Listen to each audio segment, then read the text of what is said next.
Hello student, स्वागत है आप सभी का आपके अपने चैनल गॉड क्लासेस पर। तो बच्चों, आज की जो क्लास है उसमें हम करने वाले हैं ज्योमेट्रिक प्रोग्रेशन के बारे में, जो कि सीक्वेंस सीरीज का नेक्स्ट टॉपिक है, अप्लाइड मैथमेटिक्स क्लास 11। अभी ज्योमेट्रिक प्रोग्रेशन होता क्या है? अर्थमेटिक प्रोग्रेशन में हमने पढ़ा था कि जब कोई भी टर्म्स की अगर आप डिफरेंस निकालते हो, ठीक है, कहीं से भी आप डिफरेंस निकालो तो वो हमेशा सेम रहता है, उसको बोलते थे हम अर्थमेटिक प्रोग्रेशन। तो ज्योमेट्रिक प्रोग्रेशन में क्या होता है? तो ज्योमेट्रिक प्रोग्रेशन में आप कहीं से भी रेशो निकालो, यानी कहीं से भी आप डिवाइड करो किसी भी टर्म को उसके पीछे वाली टर्म से। A sequence of a non zero number is called a GP if the ratio of any term to its preceding term is constant. मतलब किसी भी टर्म को अगर उससे पीछे वाली टर्म से डिवाइड करोगे तो हमेशा आंसर जो है वो सेम आएगा। फॉर एग्जाम्पल, हम आपके पास एक सीक्वेंस है, मान लो मैंने यहाँ पर लिखा पहले 3, 6, 12, 24, 48, ये सीक्वेंस लिख। अब मान लो मैं अगर 6 को डिवाइड करता हूँ 3 से तो मेरे पास आंसर आया 2। अगर मैं डिवाइड करूँ 12 को 6 से तो भी मेरे पास आंसर आ रहा है 2। 24 को डिवाइड करूँगा 12 से तो भी आंसर आ रहा है 2। 48 को डिवाइड करूँगा 12 से तो भी आंसर आ रहा है 2। यानी आप कहीं से भी इसकी रेशो निकालो, कहीं से भी इसको डिवाइड करो, किसी भी टर्म को उससे पहले वाली टर्म से डिवाइड करोगे तो हमेशा जो रेशो है वो अगर सेम आती है, यानी आपका आंसर जो है वो सेम आता है डिवाइड करने के बाद, तो ऐसे सीक्वेंस को हम बोलते हैं जीपी यानी ज्योमेट्रिक प्रोग्रेशन। अब इसमें जो डिवाइड करके जो वैल्यू आ रही है ना, इसको हम बोलते हैं कॉमन रेशो। क्या बोलते हैं इसको? इसको बोलते हैं कॉमन रेशो। और कॉमन रेशो को हम डिनोट करते हैं आर से। अगर इन जनरल इसका फार्मूला हम लिखें तो किसी भी टर्म को अगर हम उसके पीछे वाली टर्म से डिवाइड करेंगे तो जो आंसर आएगा वही बनती है हमारी कॉमन रेशो।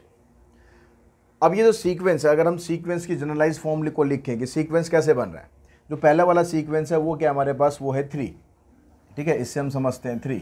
तो अगला सीक्वेंस है वो कैसे आ रहा है, जो यहाँ पर कॉमन रेशो आ रही है उसको मल्टीप्लाई करके आ रहा है, मतलब 3 × 2। उसके बाद जो अगली टर्म है 12, वो कैसे आ रही है, 3 × 2 का स्क्वायर। उससे अगली टर्म कैसे आ रही है, 3 × 2 का क्यूब। यानी जो आर होगा हर बार एक एक बार बढ़ता जा रहा है। तो अगर जनरल टर्म हम बनाए, जनरलाइज फॉर्म अगर बनाए जीपी की, तो पहली टर्म हो गई ए, अगली टर्म आ गई ए × आर, ठीक है, ए × आर। उससे अगली टर्म आ गई ए × आर स्क्वायर। और ऐसे करते करते आप इस सीक्वेंस को बना सकते हैं। क्या हुआ?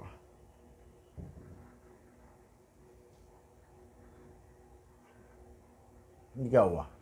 डबल टैप करने पर चलो, तो यहाँ पर ये हमारे पास ये सीक्वेंस बन गया एक जनरलाइज फॉर्म में। अब जनरलाइज फॉर्म में सीक्वेंस बन गया तो इसकी जनरल टर्म भी होगी कुछ ना कुछ। जनरल टर्म कैसे बनाएंगे, जैसे हमने एपी में बनाते थे। तो जनरल टर्म के लिए आप यहाँ पर जो सीक्वेंस बनता जा रहा है ना उसको समझो। जो पहली टर्म है उसमें तो आर है ही नहीं, आप ये कह सकते हो आर की पावर 0 है। जो सेकेंड टर्म है उसमें आर एक बार आ रहा है, टर्म सेकेंड आर एक बार। तो थर्ड टर्म है उसके अंदर आर, थर्ड टर्म के अंदर आर कितनी बार आ रहा है, 2 बार आ रहा है। यानी जो हम टर्म लेना चाह रहे हैं आर की पावर उससे कम आ रही है। तो अगर जनरल टर्म यहाँ से हम बनाएं तो ये बनेगा AR⁻n−1। ये आपके पास जनरल टर्म का फार्मूला हो गया, यानी AN का फार्मूला हुआ। अगर हम पीछे से निकालना चाहें, ठीक है, ये तो सीक्वेंस हो गया आपका आगे से, हम चाहते हैं कि भाई पीछे से हमें बतानी है कि nth टर्म क्या होगी, nth टर्म फ्रॉम एंड। तो पीछे से निकालने के लिए क्या करते हैं, फार्मूला तो यही रहेगा। जब आगे से हम लेते हैं तो पहली टर्म ए हो गई, पीछे से लेंगे तो पहली टर्म हमारी होगी लास्ट वाली टर्म। और क्योंकि सीक्वेंस को आप उल्टा कर रहे हो, जैसे ये सीक्वेंस था, यहाँ पर हमने 2 निकाला।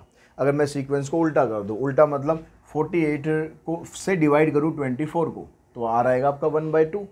यानी आर जो आना है वो एक्चुअली में बनेगा 1/r, ठीक है। और इसकी पावर कितनी, पावर तो वही रहेगी n-1। तो ये फार्मूला दोनों सेम है। ये आप टर्म आगे से निकालोगे, ये टर्म पीछे से निकालोगे, बस इतना डिफरेंस है। जैसा क्वेश्चन में पूछा जाएगा वैसे ही आप वो फार्मूला लगा दो। अब चलो, सीक्वेंस आ गया हमारे पास, nth टर्म भी आ गई, जनरल टर्म आ गई, पीछे से भी हमने पता लगा गया कि भाई nth टर्म क्या है। अब हम बात करते हैं इसके सम की, कि सम ऑफ n टर्म्स क्या होगा।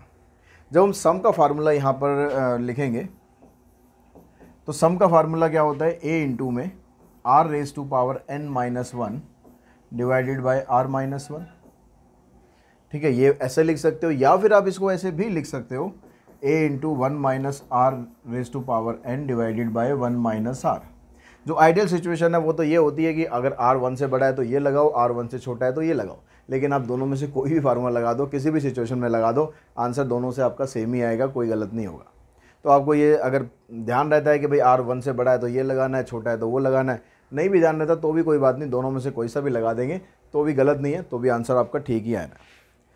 उसके बाद हम बात करते हैं यहाँ पर वैसे सम का जो फार्मूला है ना, सम वाले जो क्वेश्चन है वो अगली एक्सरसाइज में आएंगे। ठीक, अभी हम यहाँ पर ज़्यादातर nth टर्म के क्वेश्चन ही करने वाले हैं इस एक्सरसाइज में। तो दूसरी जो चीज़ हम यहाँ पर जो डिस्कस कर रहे हैं वो क्या डिस्कस करें कि भाई अगर हमारे पास कुछ स्पेशल कंडीशन आती है, जैसे मान लो ये कहता है कि भाई A B C, if A B C are in G P, कि 3 टर्म है हमारे पास, ये जीपी में है। अगर ये 3 टर्म जीपी में है तो इसका मतलब क्या हुआ कि अगर हम यहाँ से रेशो निकालें बी अपॉन ए या फिर हम निकालें सी अपॉन बी तो दोनों बराबर ही होंगे, क्योंकि जीपी के अंदर है, जीपी के अंदर से आप कहीं से भी रेशो निकालोगे तो रेशो तो बराबर आनी आनी है। अब यहाँ से क्रॉस मल्टीप्लाई करा, आपके पास आ गया बी स्क्वायर इक्वल्स टू ए सी। तो अगर आपके पास 3 टर्म जीपी में है ए बी सी, तो बीच वाली जो टर्म है इसका स्क्वायर फर्स्ट और लास्ट के मल्टीप्लिकेशन के बराबर आ जाएगा। और दूसरी बात, अगर आपको 3 टर्म दे रखी है, उनका प्रोडक्ट दे रखा है, if product of 3 terms of a GP are given, of GP are given, then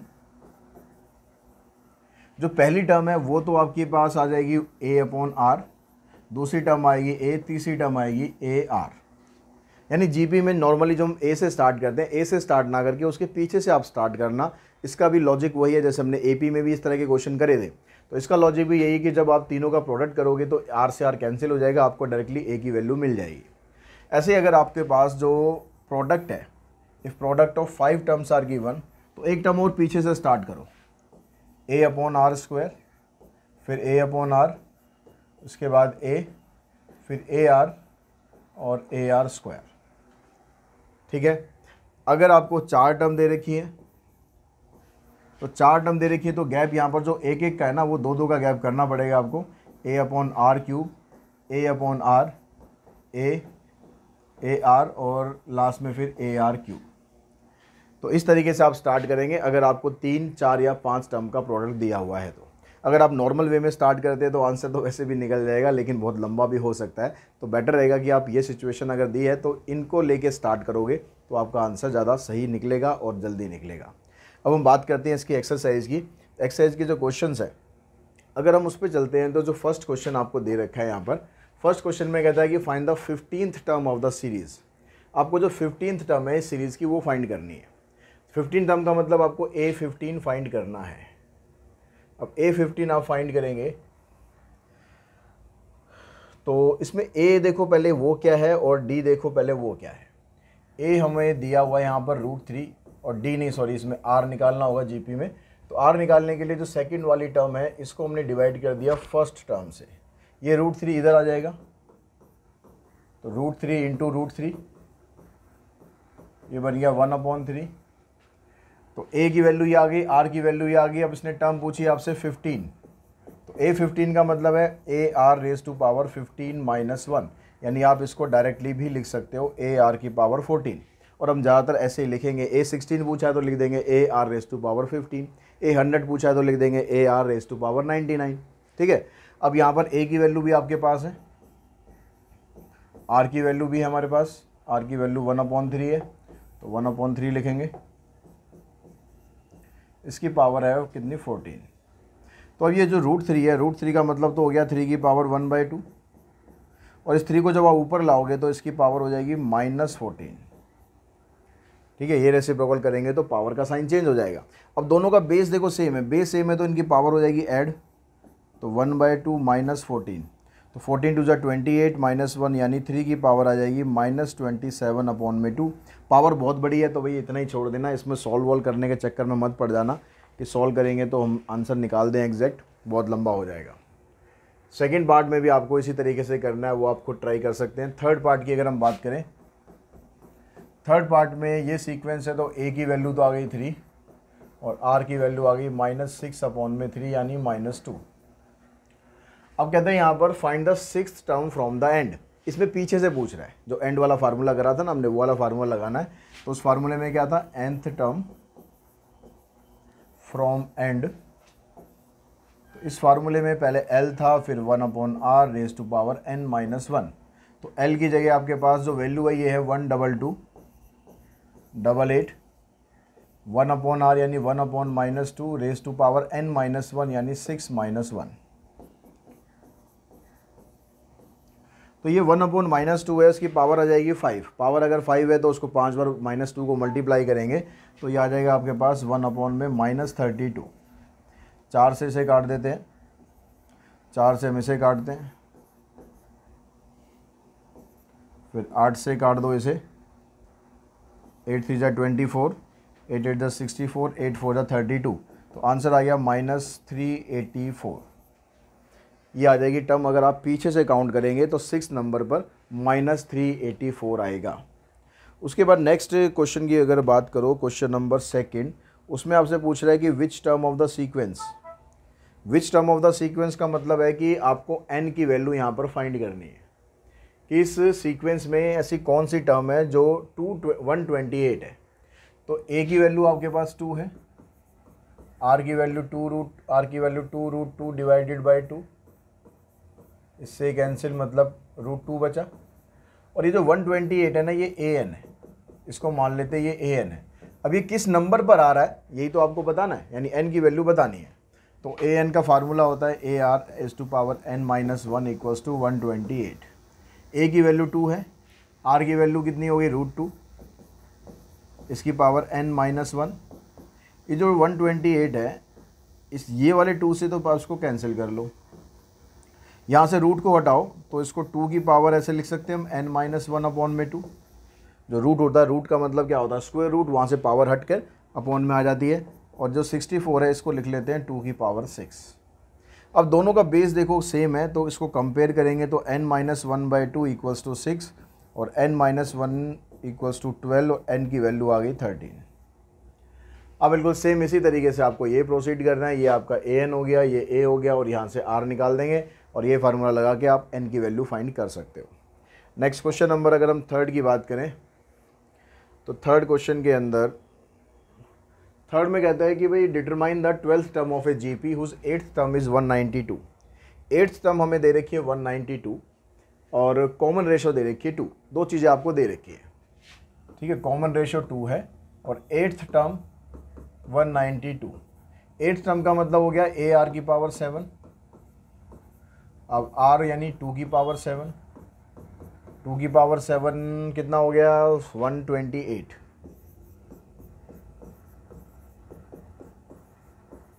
अब 4 से हम इसे काटते हैं, 16 से और काट देंगे, 16 2 32, 16 3 48। तो a की वैल्यू आ गई आपके पास 3/2। a आ गया। अब ये पूछता है कि भाई 12th टर्म क्या है, तो 12th टर्म मतलब a r raise to power 11। A की वैल्यू हमारे पास है 3/2, आर दे रखा है 2, इसकी पावर 11, इससे पावर 1 कम कर देंगे तो 10 आ जाएगा। तो ये बन गया 3 इंटू में 2 की पावर 10। 2 की पावर 10 होता है 1024। इसको इससे मल्टीप्लाई करोगे तो आंसर आ जाएगा 3072। क्वेश्चन नंबर 4 में कह रहा है कि ये जीपी है, 3rd टर्म दे रखी है 24, 6th टर्म दे रखी है 192। दो टर्म आपको दे रखी है, कौन कौन सी। 3rd टर्म दे रखी है 24, 6th टर्म दे रखी है 192। तो A3 का मतलब हो गया AR² और इसका मतलब हो गया AR की पावर 5। अब यहाँ से A और R की वैल्यू निकालने के लिए क्या करो, दोनों को आप डिवाइड कर दो। चाहे किसी को भी आप ऊपर रख लो, मान लो मैं इसको ऊपर रख लेता हूँ और इसको यहाँ से मैं डिवाइड कर दूँ तो A से A कैंसिल, R की पावर यहाँ से कैंसिल, 3 बच गया। यहाँ से इसको काट लेते हैं, कितने पे कटेगा, 6 से काट लेते हैं। 6 4 जा 24, 6 3 जा 18, 6 2 जा 12 और ये कट गया 8 पर। तो नीचे आ रहा है 1/r³, नीचे आ रहा है 1/8। दोनों को रेसिप्रोकल कर देते हैं तो r³ की वैल्यू आ गई 8, यानी r की वैल्यू आ गई 2। अब r की वैल्यू निकाल लिया आपने, इसको आप यहाँ पर पुट कर दो। a इंटू में r की पावर 2 इक्वल्स टू 24। तो ये बनेगा आपके पास 4। तो ए की वैल्यू आ गई 6, ए आ गया 6, आर आ गया 2, कह रहा 10th टर्म बता दो। तो 10th टर्म का मतलब हो गया a r raise to power 9, a की वैल्यू 6 और आर की वैल्यू 2 की पावर 9। 2 की पावर 9 का मतलब हो गया 512।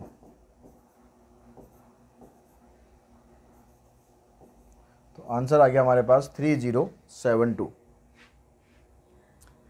उसके बाद चलते हैं क्वेश्चन नंबर 5 पे। 5th क्वेश्चन के अंदर कहता है कि भाई find the number of term of a GP whose first term is 3/4। पहली टर्म तो आपको दे दी 3/4, कॉमन रेशियो 2 दे दिए, लास्ट टर्म मतलब ए एन दे दिया 384। तो वही ए एन वाला फार्मूला आप लगा दो, एन निकालना है इसके अंदर। नंबर ऑफ टर्म पूछा ना, नंबर ऑफ टर्म मतलब आपको एन फाइंड करना है। तो a r raise to power n minus 1 equals to 384। A की जगह 3/4 है, आर की जगह 2 की पावर एन माइनस 1। तो 2 की पावर एन माइनस 1 को तो आप यहीं पर रहने दो, 4/3 को इधर ले आओ और इसको कैंसिल करो जितना कर सकते हैं। तो ये हो गया 2 की पावर एन माइनस 1। यहाँ पर बेस में 2 है तो यहाँ पर भी बेस में 2 बनाओ। ये 2 की पावर 2 हो गया और ये 2 की पावर 7 हो गया। अब इन दोनों को सॉल्व करेंगे, लॉज ऑफ एक्सपोनेंट लगाओगे तो ये बनेगा 2 की पावर 9। दोनों साइड को कंपेयर करते हैं तो n माइनस 1 9 के बराबर आ गया, यानी n की वैल्यू आ गई 10। उसके बाद नेक्स्ट क्वेश्चन नंबर 6 में, क्वेश्चन नंबर 6 में कहता है कि find the value of x such that, x की वैल्यू फाइंड करनी है। जो टर्म्स है ना वो जीपी में है। तो जीपी का मतलब क्या था कि 3 टर्म अगर जीपी में होती हैं तो जो मिडल वाली टर्म है उसका स्क्वायर बाकी दोनों के मल्टीप्लिकेशन के बराबर होता है। इससे ये कैंसिल, इससे ये कैंसिल, तो एक्स स्क्वायर की वैल्यू आ गई 1 और x की वैल्यू आ गई +-1। बस खत्म। यहाँ पर भी आपको x की वैल्यू बतानी है। यहाँ पर कह रहा है कि 1 2 3 ये 3 टर्म है जो कंसेक्यूटिव टर्म ऑफ जीपी है। अब ये तीनों टर्म भी जीपी में अंदर है तो ये सेम कंसेप्ट यूज़ करेंगे हम कि जो बीच वाली टर्म है उसका स्क्वायर फर्स्ट टर्म और लास्ट टर्म के प्रोडक्ट के बराबर है। तो यहाँ पर आप इसका स्क्वायर करो, x square minus 12x plus में 36। आइडेंटिटी लगानी है a माइनस बी का होल स्क्वायर की। इधर मल्टीप्लाई कर दोगे 4x प्लस में 36 कैंसिल, इसको इधर लेकर आओ।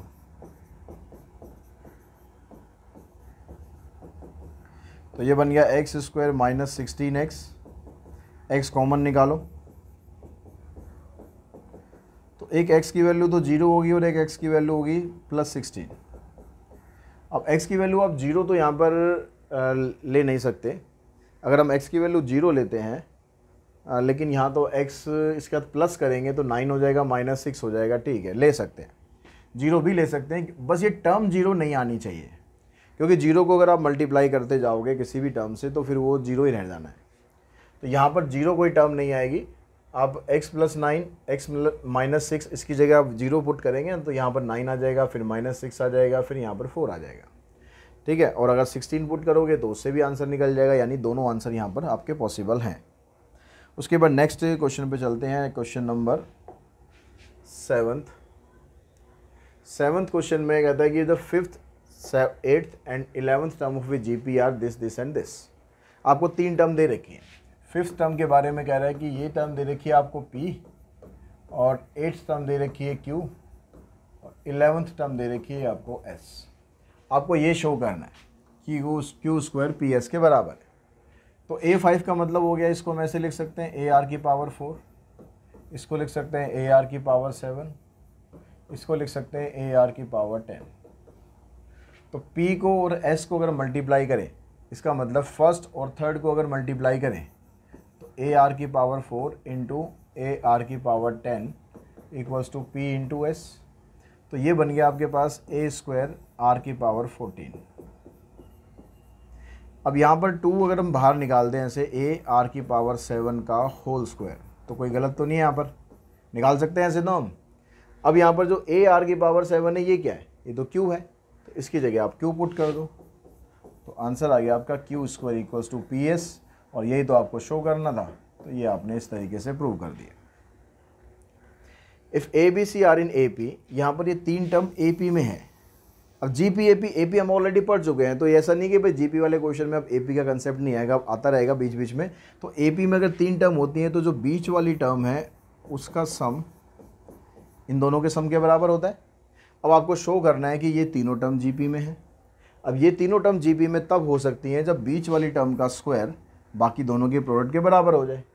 तो जो बीच वाली टर्म है इसका स्क्वायर निकाल के देखो क्या इन दोनों के प्रोडक्ट के बराबर आ रहा है या नहीं आ रहा। तो 3 की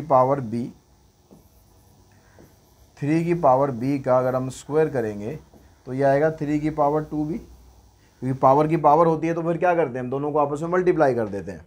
अब यहाँ 2b की वैल्यू तो हमारे पास a प्लस सी है, तो 3 की पावर a plus C, laws of exponent लगाओ, ये आ जाएगा 3 की पावर a इंटू 3 की पावर c। तो जो बीच वाली टर्म है इसका स्क्वायर इन दोनों के प्रोडक्ट के बराबर आ गया। इसका मतलब ये तीनों की तीनों टर्म जीपी में है। 3 की पावर a, 3 की पावर b, 3 की पावर c are in GP. Next question पे चलते हैं, क्वेश्चन नंबर 9th। ये आप अभी पीछे क्वेश्चन करा था हमने जीपी का, उसी तरीके से इसको आप ट्राई करेंगे। जो बीच वाली टर्म है उसका स्क्वायर इन दोनों के प्रोडक्ट के बराबर आ जाएगा। क्वेश्चन नंबर 10 देखिए। 10 में कहता है कि a की पावर x, b की पावर y, c की पावर z such that a, b, c are in GP and x, y, z are unequal positive integer, then show that this is equals to this. तो यहाँ पर a की पावर x और b की पावर y और c की पावर z ये तीनों बराबर हैं, और साथ में कह रहा है कि भाई a, b, c जीपी में है। तो यहाँ से तो रिजल्ट ये आ गया कि जो b का स्क्वायर है ये a इंटू सी के बराबर है। अब यहाँ से अगर हम इसको लेके चलें कि इसने कहा a की पावर x, b की पावर y और c की पावर z है, किसके बराबर है, हमने मान लिया है k के बराबर है। तो यहाँ से हम a की पावर x को k के बराबर भी रख सकते हैं, b की पावर y को k के बराबर रख सकते हैं, और c की पावर z को भी k के बराबर रख सकते हैं। यहाँ से a की वैल्यू निकालो। अब a की वैल्यू निकालने के लिए इस x को हटाना पड़ेगा। x को हटाएंगे कैसे, 1/x कर दो पावर को। अब इधर 1/x करेंगे तो इधर भी तो 1/x हो गया, तो यहाँ से तो हट गया और यहाँ पर 1/x आ गया। तो a की वैल्यू होगी k की पावर 1/x। ऐसे b की वैल्यू निकालेंगे तो ये आ जाएगी k की पावर 1/y, और c की वैल्यू निकालेंगे k की पावर 1/z। अब क्योंकि हमारे पास ये रिलेशन अवेलेबल है ऑलरेडी, उसने बताया हुआ है कि तीनों जीपी में है, तो इसका मतलब अगर हमारे पास b स्क्वायर और ac दोनों बराबर हैं तो b की जगह तो हम ये वैल्यू पुट कर देते हैं, k की पावर 1/y इसका होल स्क्वायर, a की जगह ये आ गया और c की जगह ये आ गया। तो पावर की पावर होगी तो दोनों आपस में हो जाएंगे मल्टीप्लाई, तो k की पावर आ गई 2/y, इधर दोनों मल्टीप्लाई में है तो इनकी पावर को आप ऐड कर दो, k की पावर 1/x प्लस 1/z। अब इसका बेस भी k है, इसका बेस भी k है, दोनों साइड्स को आप कंपेयर करोगे तो 2/y is equals to 1/x plus 1/z के बराबर आ गया। यही हमें करना था, यही हमारा आंसर आ गया।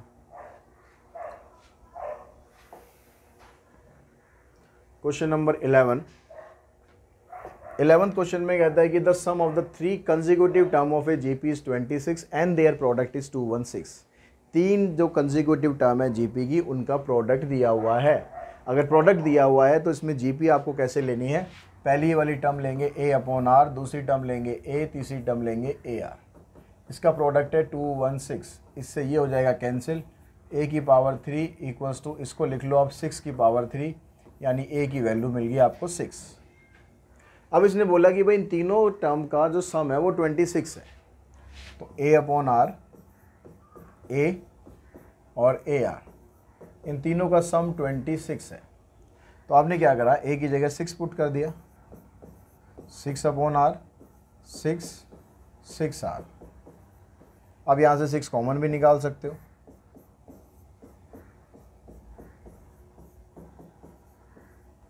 यहाँ पर एलसीएम लेते हैं हम, r एलसीएम आ गया 1 प्लस r स्क्वायर, और इधर आ गया ये 26/6। इसको हमने कैंसिल करा, इससे क्रॉस मल्टीप्लाई करो, 3 को इनसे करते हैं तीनों से, तो 3 plus r 3 plus 3r plus 3r square equals to 13r। अब जो 13r है ना, इसको भी इधर ले आओ और स्टैंडर्ड फॉर्मेट में लिखो इसको, तो ये बना 3r² minus 10r plus 3। Splitting middle term करेंगे तो 9 के फैक्टर आ जाएंगे, एक -9 और एक -r। इनमें से 3r कॉमन निकालो, r -3, यहाँ से -1 कॉमन, r -3। तो एक तो आ गया आपके पास r -3 फैक्टर, एक आ गया 3r -1, यानी r की वैल्यू 3 भी हो सकती है और r की वैल्यू 1/3 भी हो सकती है। अब ये कहता है कि फाइंड द कॉमन रेशो, वो तो हमने निकाल दी, and the terms of GP. और ये जीपी की जो 3 टर्म थी वो क्या है, तो इसके लिए हमारे पास a की वैल्यू है 6 और r की वैल्यू है 3। इन दोनों को आप यहाँ पर पुट करो। पहली टर्म थी a/r, तो जीपी क्या बनेगा, a/r, उसके बाद a, फिर a × r। तो इधर से ये कैंसिल, तो जीपी बना तुम्हारे पास 2, 6 और 18। अगर आप r को उल्टा कर दो, 1/3 कर दो, तो सीक्वेंस तो यही बनेगा, बस क्या होगा, उल्टा कर देना है। 18 पहले आएगा, 6 बाद में आएगा और उसके बाद 2 आ जाएगा। तो यहाँ पर दिखा के if a = 6, r = 1/3, then GP is पहले 18, फिर 6 और उसके बाद 2। तो ये 3 टर्म हमारे पास आ जाएंगी, 2, 6, 18 और 18, 6, 2।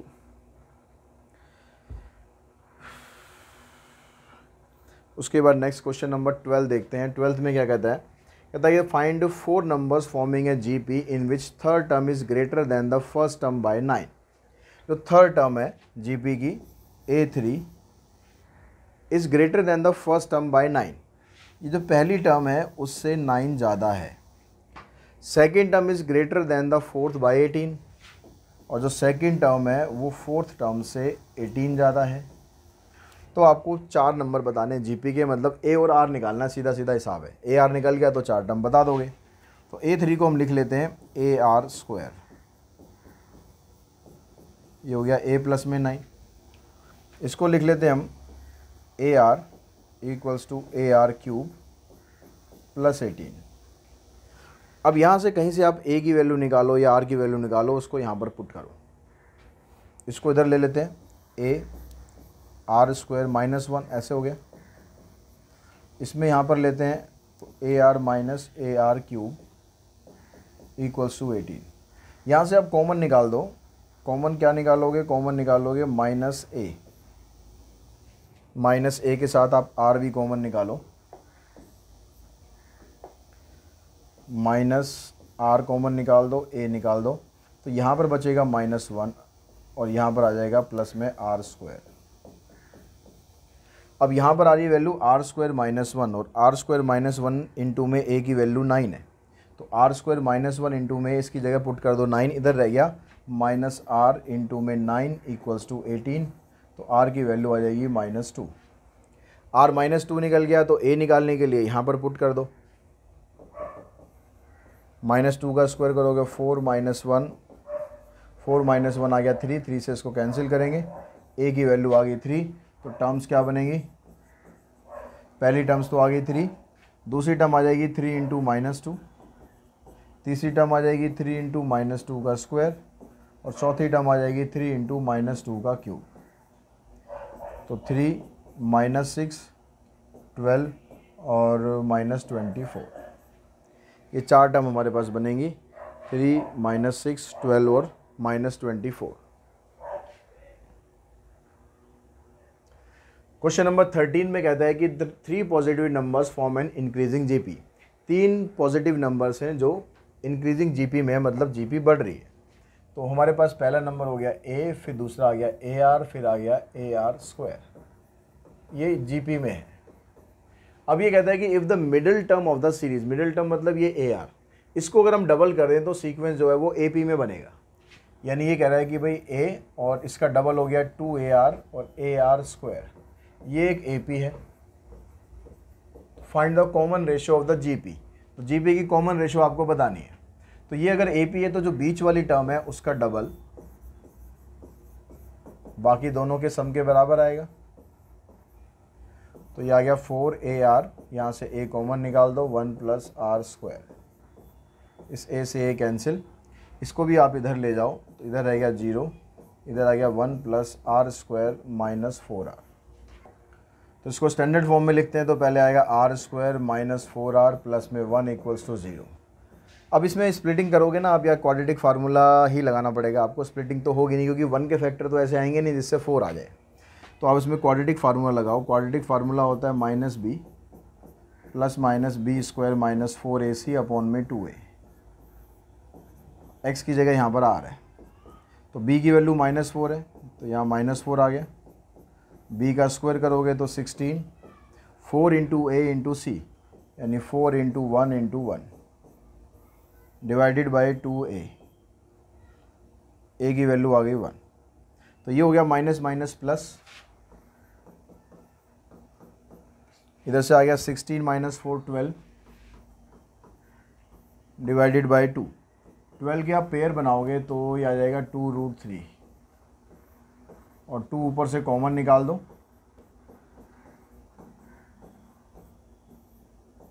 यहाँ से कॉमन निकल जाएगा तो ये 2 बचेगा नहीं कुछ भी, तो खाली यहाँ √3 बचेगा।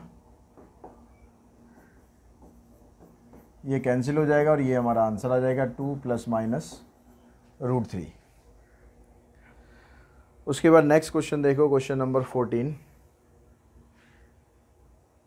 14 में कहता है कि the fourth term of it GP is the square of its second term.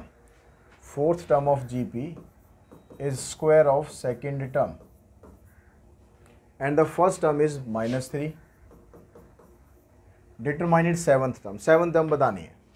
तो A4 का मतलब हो गया AR³ और ये आ गया AR और इसका होल स्क्वायर।